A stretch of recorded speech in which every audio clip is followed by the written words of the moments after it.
Hello 7th class. As you know, explanations are still remaining. So today we will discuss chapter 9, that is soil. Soil, we all know that what is the meaning of soil. Soil means mitti. Okay, so let's start this chapter with the topic importance of soil. Soil allows the growth of plants. It supplies water and nutrients that are required in the growth of plant. देखिए ये chapter जो है आपका soil के बारे में। Soil के बारे में वैसे हम सब जानते हैं सोइल क्या है, मिट्टी। तो इस चैप्टर में हम सोइल से रिलेटेड सारी चीज़ें पढ़ेंगे। सोइल का क्या मेन रोल होता है। सोइल की वजह से प्लांट्स ग्रो करते हैं। सोइल ही प्लांट्स को न्यूट्रिएंट्स और वाटर प्रोवाइड करती है, वाटर सप्लाई करती है that are required in the growth of plants. Plants को ग्रो होने के लिए वाटर और न्यूट्रिएंट्स चाहिए होते हैं जो कि सोइल से मिलते हैं। क्यों? क्योंकि जो प्लांट्स की रूट होती हैं वो सोइल में तो होती हैं, फिर जब हम उसमें पानी देते हैं, मिट्टी में देते हैं पानी, तो उसमें से रूट्स के थ्रू वो वाटर एंड न्यूट्रिएंट्स उसमें चले जाते हैं। The soil is the main part of agriculture. Agriculture क्या होता है? खेती। एग्रीकल्चर का मेन पार्ट सोइल होता है। बिना सोइल के तो एग्रीकल्चर हो ही नहीं सकता है। Different types of soil support different kinds of crop. अलग अलग तरीके की सोइल होती हैं अलग अलग क्रॉप्स को ग्रो करने के लिए। विदाउट एग्रीकल्चर, अगर एग्रीकल्चर ही नहीं होगा तो हमें फूड नहीं मिलेगा, शेल्टर नहीं मिलेगा और क्लॉथिंग नहीं मिलेगी हमें। तो without agriculture food, shelter and clothing are not possible. Many micro organism live in the soil. Soil में बहुत से माइक्रो ऑर्गेनिज्म भी रहते हैं, जैसे छोटे छोटे इंसेक्ट होते हैं और जैसे स्नैक्स वगैरह, रैबिट वगैरह, ये सब सोइल में रहते हैं। Underground water is used for various purposes. Underground water जो होता है वो वेरियस पर्पज़ के लिए यूज़ होता है। तो देखिए इस टॉपिक में हमने क्या देखा। Soil plays a very important role in our life because we fully depend on the plants and plants fully depend on the soil. Without soil plants can't grow. बिना सोइल के प्लांट्स ग्रो ही नहीं कर पाएंगे, और जब plants grow नहीं कर पाएंगे ना हमें फूड मिलेगा, ना शेल्टर और ना ही clothes. So this topic is about the importance of soil. Next topic is what pollutes the soil. Soil को क्या पोल्यूट करता है? पोल्यूट मीन्स गंदा करना। सोइल को क्या चीज़ गंदा कर देती है? पोल्यूशन कर देती है। उसमें होता है ना सोइल पोल्यूशन। तो इस टॉपिक में हम सोइल पोल्यूशन के बारे में पढ़ेंगे। Dumping non biodegradable substances such as plastic bags and polythene causes soil pollution. Non biodegradable substances के बारे में देखते हैं। पहले नॉन बायोडिग्रेडेबल सब्सटेंसेस क्या होते हैं? नॉन बायोडिग्रेडेबल सब्सटेंसेस वे होते हैं जो डिकम्पोज नहीं हो पाते हैं, ठीक है। जैसे प्लास्टिक बैग्स, पॉलीथीन, ये सब चीज़ें। तो प्लास्टिक बैग, पॉलीथीन क्या होती है? ये अगर हम मिट्टी में डाल देंगे तो वो ऐसे ही पड़ी रहेगी, वो उसमें डिकम्पोज नहीं होने की है। इसकी वजह से सोइल पोल्यूशन होता है। आपको पता है प्लास्टिक बैग्स और पॉलीथीन्स जो हैं वो बैन हैं हमारी कंट्री में, फिर भी लोग कहीं कुछ जगह ये यूज़ में आ रही हैं, बट हमें इसका यूज़ नहीं करना चाहिए because these are the non biodegradable substances जो इजीली डिकम्पोज नहीं होते हैं। So we should avoid plastic bags and polythene. Okay, soil pollution से अगर बचना है तो हमें प्लास्टिक बैग और पॉलीथीन को यूज़ नहीं करना चाहिए।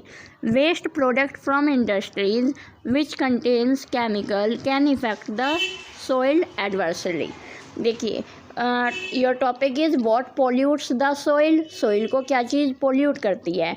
तो फर्स्ट पॉइंट में तो आ गया प्लास्टिक बैग, पॉलीथीन से पोल्यूट होती है ये।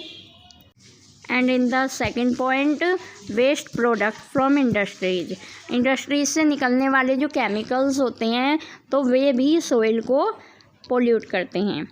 Excess use of fertilizers and pesticides pollute the soil and decrease its fertility. Fertility पता है क्या होती है? फर्टिलिटी आप लोगों ने सुना भी होगा, मिट्टी की उपजाऊ क्षमता। मतलब फर्टिलिटी का मतलब ये होता है कि ये सोइल कितनी फर्टाइल है, यानी इसमें प्लांट्स उग पाएंगे या नहीं उग पाएंगे, प्लांट्स ग्रो हो पाएंगे या नहीं। That is called fertility. Excess use of fertilisers, तो फर्टिलिटी को बढ़ाने के लिए जो फार्मर्स होते हैं वो फर्टिलाइजर्स और पेस्टिसाइड्स का भी यूज़ करते हैं। और पेस्टिसाइड्स जो होते हैं, इंसेक्टिसाइड्स, पेस्टिसाइड्स ये इंसेक्ट और पेस्ट को मारने के लिए होती है। इंसेक्ट और पेस्ट से बचाने के लिए पेस्टिसाइड और इंसेक्टिसाइड सोइल में मिला दिया जाता है, जिससे कि क्रॉप को बचाया जा सके। क्रॉप्स को बचाने के लिए इंसेक्टिसाइड्स और पेस्टिसाइड्स मिलाते हैं, but it causes soil erosion. लेकिन इसकी वजह से सोइल इरोजन होता है, सोइल ख़राब हो जाती है ज़्यादा अगर यूज़ करेंगे, एक्सेस यूज़ से। ठीक है, तो फर्टिलाइजर्स जो होते हैं वो भी केमिकल्स होते हैं। कुछ देखिए, नेचुरल फर्टिलाइजर्स क्या होते हैं। नेचुरल फर्टिलाइजर्स में तो काऊ डंग वगैरह ये आता है, बट केमिकल फर्टिलाइजर्स भी आते हैं। तो केमिकल फर्टिलाइजर्स को अगर हम ज़्यादा मात्रा में मिट्टी में मिला देंगे तो मिट्टी की जो फर्टिलिटी होती है वो घट जाती है, उसकी ग्रोइंग पावर। फर्टिलिटी को हम ग्रोइंग पावर कह सकते हैं कि इसमें प्लांट्स कितना ग्रो हो सकता है। ओके, तो what pollutes the soil? Plastic bags and polythene, chemicals of the industries and excess use of fertilizers and pesticides. Next topic is soil profile. Soil profile, देखिए प्रोफाइल आप लोगों ने आजकल सुना भी होगा। आजकल आप लोग मोबाइल ज़्यादा यूज़ कर रहे हैं, तो उसमें प्रोफाइल वर्ड आपने सुना होगा। प्रोफाइल मीन्स उसके बारे में सारी जानकारी जो होती है ना। तो ऐसे ही सॉइल प्रोफाइल का मीन्स है सॉइल के सारे टाइप्स, सॉइल के बारे में पूरी इंफॉर्मेशन जो होगी वो सॉइल प्रोफाइल में हमें मिलेगी। ओके, कि सॉइल कैसी होती हैं, कितने टाइप्स की होती हैं, उनकी लेयर्स क्या हैं, ये सब चीज़ हम सॉइल प्रोफाइल के अंदर पढ़ेंगे। The soil consist of distinct layers which are also called horizons of the soil. Soil जो होती है ना उसकी कई लेयर होती हैं, दैट इज़ कॉल्ड होरिजन। जो लेयर होती हैं वो होरिजन्स कहलाती हैं, horizons of the soil. Soil profile is the vertical section of the soil which depict all the layers of the soil. The layers of the soil can be seen if we dig deep through it, like while creating a well or while laying the foundation of a building. देखिए, soil profile यानी soil की कई layers होती हैं, तो वो layers हम कब देख पाएंगे? देखिए, सोइल जो है अगर हम किसी ग्राउंड को देखेंगे तो हमें ऊपर की तो मिट्टी दिखेगी, बट उसकी लेयर्स हमें कब पता चलेंगी? उसकी लेयर्स हमें तब पता चलेगी जब हम उस ग्राउंड को डिग करेंगे, जब हम उसे खोदेंगे तब हमें पता चलेगा ऊपर की मिट्टी किस तरीके की निकली है, अंदर से थोड़ी अलग तरीके से निकलेगी, फिर उससे भी नीचे से थोड़ी अलग टाइप की मिट्टी निकलेगी। आपने नोटिस किया होगा जब भी आपके आसपास कहीं खुदाई होती है तो इस तरीके से जो मिट्टी होती है उसकी लेयर चेंज होती रहती हैं। तो वो जो लेयर्स होती हैं वो होरिजन्स कहलाती हैं, और वो होरिजन्स हम सोइल की तभी देख पाएंगे जब हम कुछ ग्राउंड को डिग करेंगे। यानी अगर हमें जैसे वेल बनाना है, कुआं बनाना है, तो उसके लिए हमें बहुत अंदर तक उसकी खुदाई करनी पड़ेगी। तो जब हम बहुत अंदर तक खुदाई करेंगे तब हमें पता चलेगा कि सोइल की लेयर्स के बारे में। या फिर फाउंडेशन ऑफ बिल्डिंग मीन्स जब किसी बिल्डिंग की नींव रखी जाती है, नींव क्या होता है, हमें अंदर तक खुदाई करनी पड़ती है उसके लिए भी, तब पता चलती है कि सोइल में कितनी लेयर्स हैं, क्या उसके होरिजन्स हैं।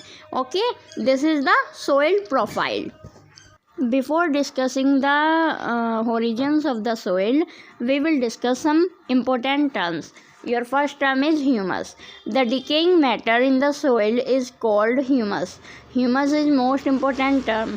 ह्यूमस क्या होता है? देखिए, सोइल के अंदर कुछ डिकेइंग मैटर होती है। डिकेइंग मैटर को अगर मैं आपको हिंदी में इसके लिए टर्म बताऊं तो सड़े गले अवशेष। सड़े गले अवशेष यानी जो आपने देखा होगा जैसे कोई बर्ड या कोई इंसेक्ट मर गया, कोई एनिमल मर गया, तो कभी कभी क्या होता है वो बड़े एनिमल को नहीं कह रही मैं, जो छोटे मोटे एनिमल्स होते हैं, इंसेक्ट होते हैं, बर्ड्स होते हैं, जब वे मर जाते हैं तो वो ऐसी किसी ग्राउंड में या कहीं खेत में पड़े रहते हैं, तो वो उन्हें या नीचे उन्हें दबा दिया जाता है मिट्टी में, तो वो वहाँ पर बिल्कुल सड़ जाते हैं, गल जाते हैं और मिट्टी में वो मिक्स हो जाते हैं।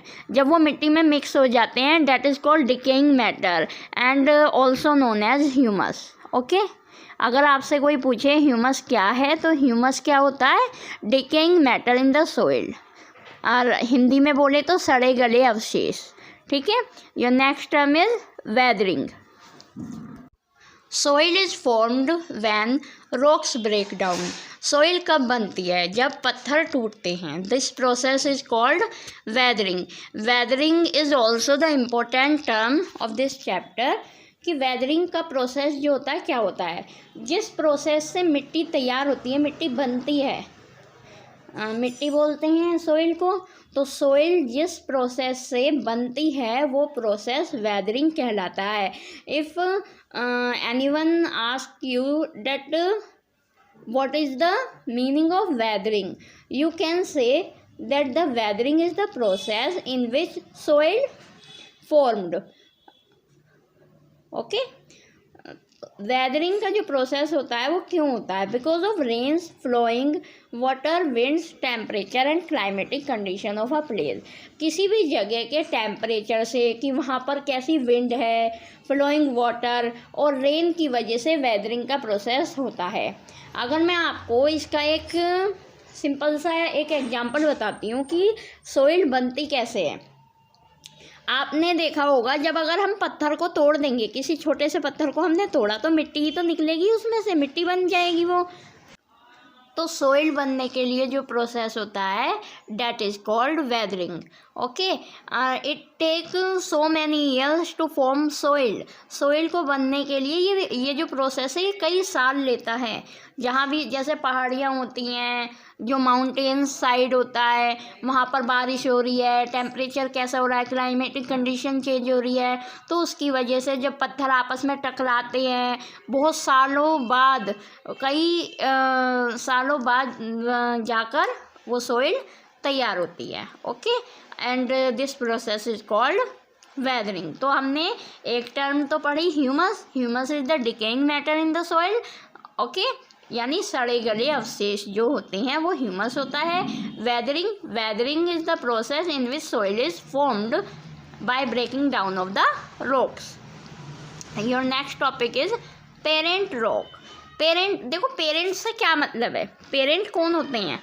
हमारे पेरेंट हमारे माता पिता होते हैं जिनसे हम आए हैं। ऐसे ही पेरेंट रॉक का मतलब है the nature of the soil that is its texture and availability of minerals depends upon the rock from which it is formed. It means parent rock यानी जो सोइल के बारे में बात हो रही है, तो वो सोइल किन पत्थरों से मिलकर बनी है। तो वो जो पत्थर हुए जो जिनसे वो सोइल बनी है वो उसके पेरेंट रॉक हुए। ओके, पेरेंट रॉक वो होता है कि जिन पत्थरों से जिस टेक्सचर जो होगा, जो सोइल की नेचर है, उसमें कौन से मिनरल्स अवेलेबल हैं। ओके, तो सोइल की जो टेक्सचर होगी, उसमें जो अवेलेबिलिटी ऑफ मिनरल्स होगी, वो उसके पेरेंट रॉक पर डिपेंड करती है जिससे वो बनकर तैयार हुई है। तो वो जो रॉक होता है that is called parent rock. Okay, आप इसके नेम से ही से याद रख सकते हैं, पेरेंट रॉक। पेरेंट का मतलब वो होता है जो जिससे हम आए हैं। ठीक है, तो पेरेंट रॉक मीन्स ये सोइल किस पत्थर से तैयार हुई है, वो पत्थर इसका पेरेंट रॉक हुआ। Okay, clear? तो हमने यहाँ पर कितनी टर्म्स पढ़ ली हैं? Humus, weathering and parent rock. And after this we will discuss about the horizons of the soil, कि horizons कैसे होते हैं सोइल के, कौन से होते हैं। You can see in this picture here is a soil profile. You can see A horizon, B horizon, C horizon and in the last bed rock. Last में क्या है? Bed rock. देखिए फर्स्ट लेयर जो हो गई सबसे ऊपर की ए होरिजन, सेकंड लेयर जो है B horizon and third layer is C horizon and in the last bedrock. तो आपको ये भी पता होना चाहिए first layer A horizon, second B horizon, third C horizon and सबसे लास्ट में है bedrock. Okay, I hope आपको ये चैप्टर यहाँ तक क्लियर हो गया होगा। आज हमने जो टॉपिक्स डिस्कस किए हैं आपको ये रिवाइज करने हैं और बुक में इनकी रीडिंग भी करनी है। I have sent you the PDF of this chapter already. Okay, so explanation video जो थी आपकी वो due to network problem upload नहीं हो पाई थी, बट आप अब ये वीडियो देखकर अपना रिवाइज कर लेना यहाँ तक का टॉपिक, और जो इसके आगे के टॉपिक्स हैं वो मैं नेक्स्ट वीडियो में आपको एक्सप्लेन कर दूँगी। ओके।